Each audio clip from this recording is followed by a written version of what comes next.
Hello friends, कैसे हैं आप? कैसा चल रहा है आज का दिनचर्या? आज संडे का दिन आज कैसा चल रहा है? बढ़िया ही होगा। दोस्तों, आज ना मुझे आपसे थोड़ी सी शिकायत करने का मन कर रहा है, हल्की सी शिकायत। और अपना माना है तो शिकायत करने का हक भी है। शिकायत ये है कि शिकायत जानने से पहले मेरे को आप बताओ, आप किसी कवि सम्मेलन में जाते हो, कवि ने अच्छी रचना सुनाई, आपको पसंद आया तो क्या करते हो? क्लैपिंग। इसी तरह किसी भी कलाकार के काम को सराहने के लिए क्या करते हो? तो अगर मेरा अच्छा लगे, आपको पसंद आए जरा सा भी, तो एक लाइक जरूर करना ना भूलें। देखने के लिए व्यूज तो काफी सारे आ रहे हैं, लेकिन मुझे महसूस नहीं हो पा रहा कि किस जज्बे के साथ इसको पसंद किया जा रहा है। तो जैसे ही आपको अच्छा लगे प्लीज लाइक जरूर कीजिएगा। मैं चेक करूंगा कितने व्यूज हुए, उसमें लाइक कितने हुए। यही एक शिकायत थी, यही एक रिक्वेस्ट था आपसे। तो चलिए अब हम अपने सफर को आगे बढ़ाएं, वर्चुअल फैब्रिक की पूरी जानकारी के सफर को। लास्ट सेशन में हमने बात करी थी फैब्रिक इंस्पेक्शन की। और फैब्रिक इंस्पेक्शन एक ऐसा विभाग है जो एक सेशन के अंदर कवर नहीं किया जा सकता। जैसा मैंने बताया था, कॉस्ट इफेक्टिव सारी बातों के बारे में इसमें जानने को मिलेगा और इसको एक दिन में नहीं कवर किया जा सकता। इसको कम से कम 10-15 अलग सेशंस होंगे, एक एक विषय पे सेशन करने होंगे, तब जाके आपके माइंड में क्लियर हो पाएगा कि ये पूरा सब्जेक्ट क्या है और सारी बातें आपको अच्छी तरह समझ आएगी। तो चलिए आज हम सब इसके शेड सेक्शन के 2-3 पहलुओं को जानेंगे बारीकी से। सबसे पहला है शेड सेग्रीगेशन। जैसा मैंने बताया था, ये हर रोल की एक कटिंग निकाल के शेड चेक किया जाता है, उसकी कंटिन्यूटी कार्ड बनाई जाती है ग्रुप वाइज। एक ग्रुप या एक फैमिली के जितने भी रोल हेड होंगे सबकी एक कटिंग एक सीरीज में लगाई जाती है, दूसरे ग्रुप की सारी कटिंग दूसरे सीरीज में लगाई जाती है, तीसरे की तीसरे सीरीज में लगाई जाती है, चौथा पांचवा जो भी हो, ग्रुप वाइज उसकी कलर कंटिन्यूटी कार्ड बनती है। तो ये जो कटिंग निकालेंगे दोस्तों, ये कहाँ से निकालेंगे? पहले तो हम पूरे वृत्त की पट्टी निकालेंगे। अब वृत्त में क्या होता है, हो सकता है एक साइड डार्क हो एक साइड लाइट हो, जिसको सेंटर सैल्वेज वेरिएशन कहते हैं। आगे इसकी भी चर्चा करेंगे। तो मान लो सेंटर सैल्वेज वेरिएशन है, हर रोल का एक साइड डार्कर है एक साइड लाइटर है, और आपने एक रोल में इधर से कटिंग निकाल ली, दूसरे की इधर से निकाल ली, कलर कंटिन्यूटी कार्ड बना दिया मैचिंग करके। बाद में पता लगेगा कंटिन्यूटी से थान मैच नहीं हो रहा, ओवरऑल व्यू नहीं मैच होगा। तो इसके लिए आपको क्या करना है, वृत्त की पट्टी लेनी है, उसके सेंटर से मैच करना है शेड को। सब रोल की वृत्त की सेंटर की पट्टियां ही एक सही शेड को रिप्रेजेंट कर पाएंगी। समझ गए? पहले वृत्त काटा, रोल हेड काटा सबका, रोल नंबर मीटर लिखे, उसके बाद सबकी सेंटर से पट्टियां निकाली, उस पर रोल नंबर मीटर लिखा, उससे फिर ग्रुपिंग करी, उसके बाद उससे कलर कंटिन्यूटी कार्ड बना लिया गया। ये है शेड लॉटिंग का प्रोसेस। क्यों किया जाता है, इसके फायदे क्या है, यह तो ऑलरेडी मैं बता चुका हूं। ये वाला चीज रह गया था। अब इसमें दूसरी चीज हमने देखी, सेंटर सैल्वेज कलर वेरिएशन। ये क्या है दोस्तों? इसमें क्या होता है ना कि थान या फैब्रिक की एक किनारी या तो डार्कर होती है, दूसरी लाइटर होती है। एक का टोनल थोड़ा सा अलग हो सकता है, दूसरे का अलग हो सकता है। सेंटर की पट्टी सैल्वेज से जुड़ेगी तो अंतर दिखेगा। इसी को कहते हैं centre to selvage colour variation. अब इसको चेक क्यों किया जाता है? सबसे पहले हम जाने कि आता कैसे है। तो दोस्तों याद होगा आपको, डाइंग के सेशन में मैंने बताया था एक मशीन होता है जिगर या सीपी पैडिंग या कंटिन्यूअस डाइंग रेंच। तो एक्चुअल में दिक्कतें 2 तरह से आती है। पहली तो है, अगर डाइंग की जो इक्विपमेंट होगी उसका सतह एक तरफ थोड़ा सा भी झुका होगा, थोड़ा सा भी, तो होगा क्या, मान लो टब है, ऐसा टब है, ऐसा टब है, वो उसे 10 लीटर पानी एक तरफ झुका होगा तो क्या होगा, इधर का पानी सतह 1 इंच होगा और इधर इतना ऊंचा सतह बनेगा ना, क्योंकि पानी तो हमेशा सीधी सतह अख्तियार कर लेगा, सीधा अपना जगह बनाएगा। लेकिन जिधर झुका है उधर ज्यादा हो गया, जिधर कम झुका है उधर कम हुआ, जिधर ज्यादा हुआ उधर कलर में कपड़ा ज्यादा डिप होके चला। फलस्वरूप क्या होगा, जिस तरफ वो झुका होगा उस तरफ का सैल्वेज डार्कर हो जाएगा। समझ पा रहे हैं? क्योंकि उधर रंग की मात्रा ज़्यादा होगी। तो रीजन नंबर 1 पहला तो ये है, कोई चीज़ें जो मैंगल के बीच से होकर निकल रही है डाइंग, अगर एक तरफ मैंगल खूब दबाव में है रबड़ की रोलर्स और एक तरफ दबाव थोड़ा कम है, तो जिधर कम है उधर भी ज़्यादा रंग उसके साथ जा रहा है, वहाँ भी CS हो सकता है। ये तो है CP पैडिंग वगैरह के केस में या कंटिन्यूअस डाइंग रेंज के केस में। तो कुछ चीज़ें यहाँ ये 2 पॉइंट होती है, इसकी वजह से CS भी होता है। तीसरा पॉइंट है, कई बार हमारे जो कलर मिक्सिंग, ये समस्या पुरानी मशीन में होती है, या तो कलर मिक्सिंग प्रॉपर नहीं किया, मशीन चल पड़ी, तो जिधर जो टोन ज़्यादा रहेगा, जो कलर अच्छे से मिला नहीं, गाढ़ा है उधर गाढ़ा हुआ, जिधर कम मिला उधर हल्का हुआ।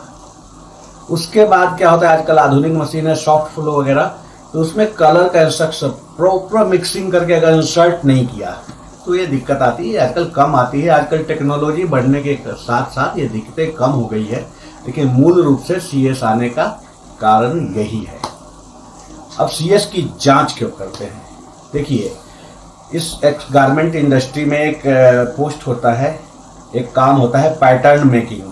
तो पैटर्न मेकिंग के जो स्पेशलिस्ट होते हैं, जो मास्टर्स होते हैं, जो चीफ होते हैं, जो टेक्नीशियंस होते हैं, उनकी गुणवत्ता क्या है, कम कपड़े में ज़्यादा अच्छा, ज़्यादा से ज़्यादा गारमेंट निकाले, यानी गारमेंट का एवरेज अच्छा बनाए, कम से कम कंजम्पशन में ज़्यादा से ज़्यादा आउटपुट। तो इसके लिए क्या करते हैं, एक लेंथ 5 मीटर के बिछा दिए, उसमें हर एक इंच को उन्होंने कवर करने की कोशिश की, वेस्टेज कम से कम किया। उसमें क्या होता है, कुछ पार्ट यहाँ लगाया, कुछ यहाँ लगाया, कुछ यहाँ लगाया, कुछ यहाँ लगाया, कुछ यहाँ लगाया, कुछ यहाँ लगाया, ये सारे पार्ट्स लगा के वो सपोज करो जनरल एक शर्ट आप कटवाओगे तो होगा 2 मीटर लगा, मान लो। जो हजारों शर्ट करते हैं तो घट जाएगा उसका एवरेज, क्योंकि बहुत सारे शर्ट है, बहुत अच्छे टेक्नीशियंस हैं, तो कम से कम कपड़े में ज़्यादा से ज़्यादा वो आउटपुट निकाल लेते हैं। लेकिन तब जब कोई CS ना हो, अगर CS है, हमने बताया नहीं, जांचा नहीं, परखा नहीं, तो क्या होगा, कटिंग तो सारी हो गई, स्विंग सारी हो गई, लेकिन ये वाला साइड का कंपोनेंट ये वाले साइड के साथ अगर सिल गया तो जहां सिलाई का पॉइंट होगा वहां मेजर कलर वेरिएशन दिखेगा और वो गारमेंट हो जाएगा रिजेक्ट। तो फैब्रिक में कटिंग का खर्चा ऐड हुआ, सिलाई का खर्चा ऐड हुआ, फिनिशिंग का खर्चा ऐड हुआ, वॉशिंग का खर्चा ऐड हुआ, फिर हुआ रिजेक्ट। वो बहुत ज़्यादा नुकसान है। अगर वो फैब्रिक में पता लग जाता तो या तो उसकी रेमेडी निकाल ली जाती या ये सप्लायर को वापस कर दिया जाता। ये बहुत बड़ा पॉइंट है, इसलिए इसको कभी मिस मत करना दोस्तों। हमेशा जांच करनी है, खास करके डार्क कलर्स में। लाइट में भी ध्यान रखना है, कई बार लाइट कलर्स में भी विजिबल डिफरेंस होता है जो नॉर्मली पता नहीं लगेगा, सिलाई होने के बाद वो बहुत ज़्यादा असर दिखाएगा, बहुत ज़्यादा डिफरेंस शो करेगा, हो सकता है गारमेंट को रिजेक्ट करे। इसलिए ये जांच जरूर करे कपड़े में। अच्छा, अब हमने CS जांच कर ही लिया तो हो क्या गया, कपड़े में तो है रंग की वेरिएशन। उसमें क्या होगा, पैटर्न मास्टर जिन कंपोनेंट को आपस में सिलना है उसकी डायरेक्शन समान रूप से ही सेट करेंगे कपड़े पे। मान लो ये पॉइंट इस पॉइंट से सिलना है तो ऐसा दूरी पे यहाँ लगाएंगे। अब यहाँ पे जो कलर की इंटेंसिटी होगी वही यहाँ है, तो मान लो इसके अगल बगल में लगाए। अब ऐसे ये सिल देना है, दोनों सिलेगा तो इल्यूजन से यहाँ फर्क नहीं दिखेगा, दोनों समान दिखेगा। तो एक बेस्ट मार्कर का निर्माण होता है, इल्यूजन क्रिएट होता है, कस्टमर पॉइंट ऑफ व्यू से कोई पकड़ नहीं पाएगा, हमारा गारमेंट मेजर CS में भी अच्छा बनेगा।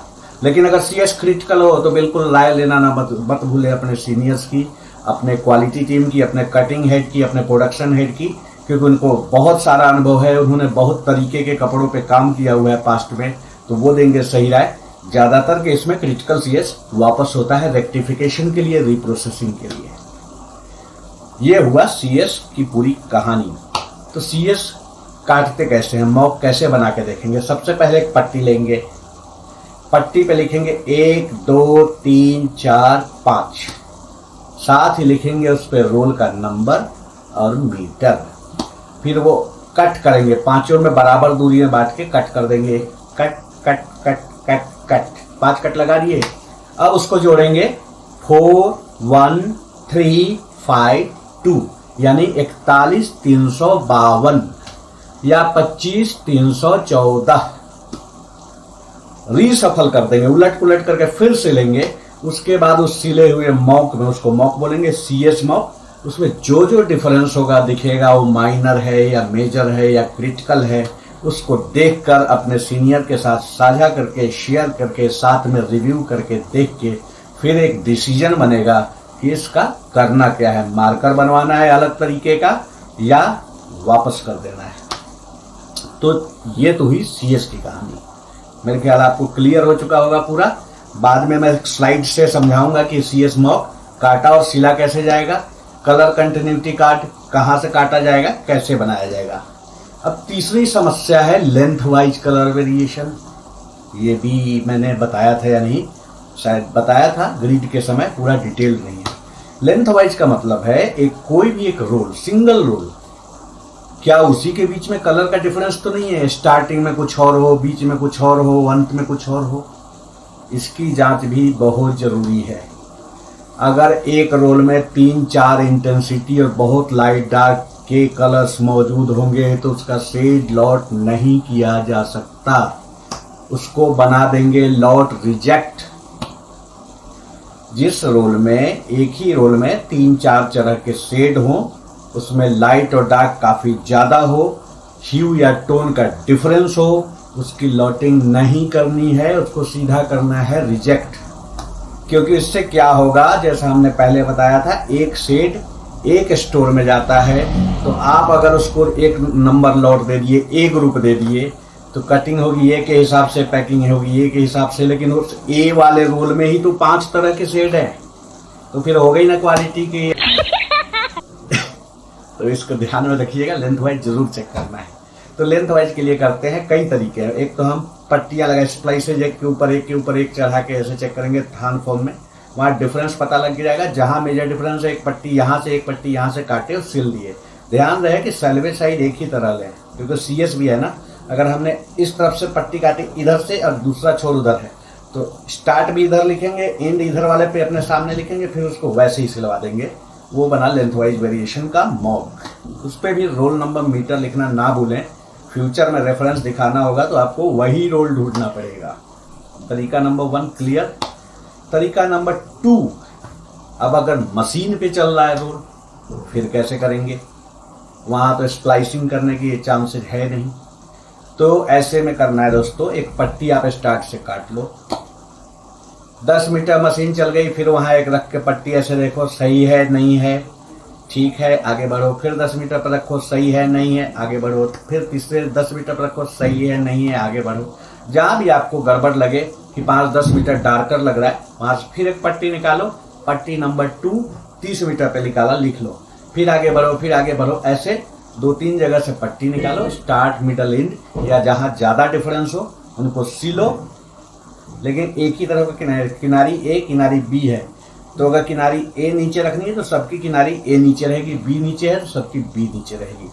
ऐसे करके उसको सिलना है, उसको फिर वैसे ही रिव्यू करना है सीनियर के साथ। आपको पता लगेगा ये माइनर है, ये मेजर है या क्रिटिकल है।